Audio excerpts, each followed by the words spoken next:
The process to appoint and confirm a justice is quickly putting the abortion debate at the forefront of the nation. If the Senate confirms a new Supreme Court justice, this will be the third justice President Trump has appointed in his first term. It would also bring the number of judges who are considered conservative to 6, increasing speculation that overturning Roe v. Wade is within reach. The two names that keep coming to the top of Trump's likely nominees are Judges Barbara Lagoa and Amy Coney Barrett. Both women are Catholic, and his pick will be announced on Saturday. Lagoa, a daughter of Cuban immigrants, has spoken about the importance of her Catholic faith in her own life.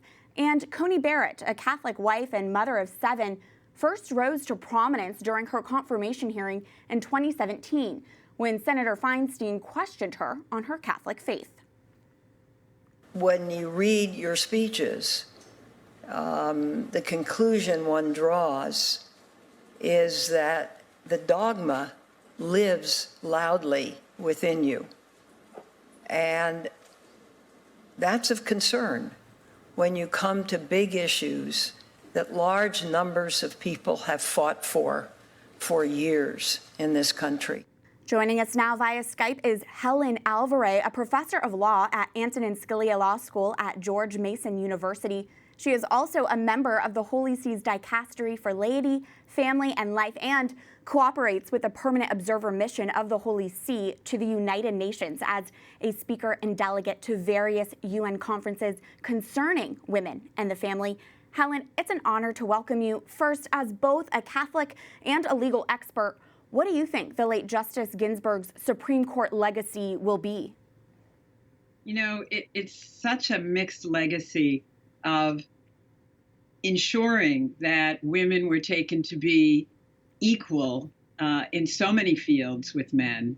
And at the same time, she's so championed by some for her dogged attachment to abortion, and more recently, her, discomfort with religious freedom.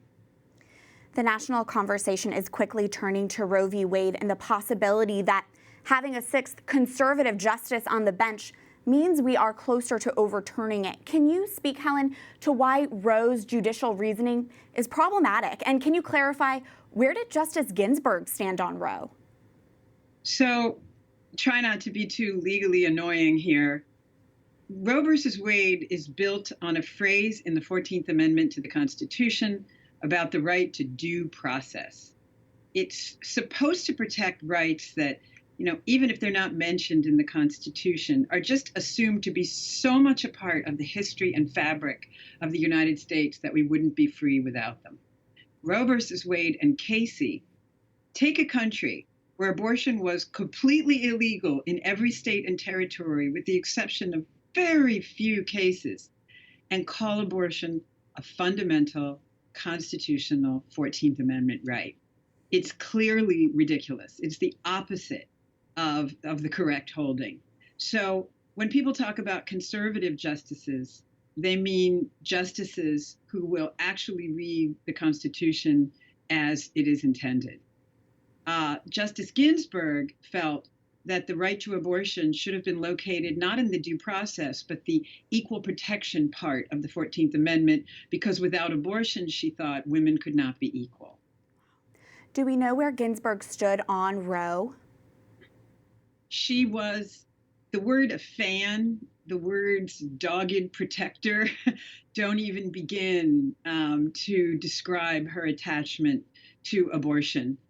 She felt the same way about contraception, that if women did not have the right to avoid pregnancy or to terminate the life of their unborn child, they simply could not be free and equal economically, socially, philosophically in the United States.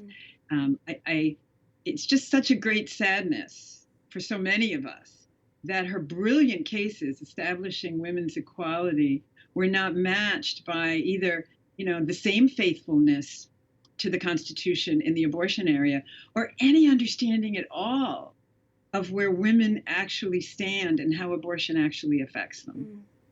Helen, Judge Amy Coney Barrett is said to be a frontrunner on the president's list of potential Supreme Court nominees to replace Ginsburg. What do you make of the commentary in the media we're seeing about Barrett's Catholic faith, and how does being Catholic actually play into being a judge? That's a huge question. Really, I think it boils down to a fear that a Justice Barrett would overturn Roe. When the court steps in and makes a decision that's not the court's to make, it belongs with legislators. There's no constitutional right to abortion by any stretch of the imagination.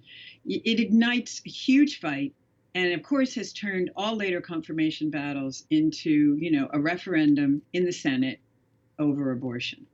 To me, the fact that she's Catholic, the fact that we have a significant number of people who are Catholic or from the Jewish faith on the court is this incredible testimony to the intelligence of these religions. Yes, other religions are very intelligent as well, but the fact that Catholics and Jews have risen to this point in the court in the United States, especially in recent times when previously both religions were really kept off the court, demonstrates that the people appointing justices think that there's something really geniusy about the marriage of faith and reason in Judaism and Catholicism. I think that's the best perspective on the meaning of her faith to her. Also, the role that a Catholic faith in particular plays for somebody should really encourage people. These are people who believe in the radical equality and dignity of all people, that all people are equal because they're made in God's image, that justice is owed to all. Our Catholic social teaching ought to be a cause for people cheering when a kind of serious practitioner of our faith is nominated to the court. Those are great values for the United States. Thank you for that fascinating insight. Helen Alvare with the Antonin Scalia Law School at George Mason University. Thank you. Thank you.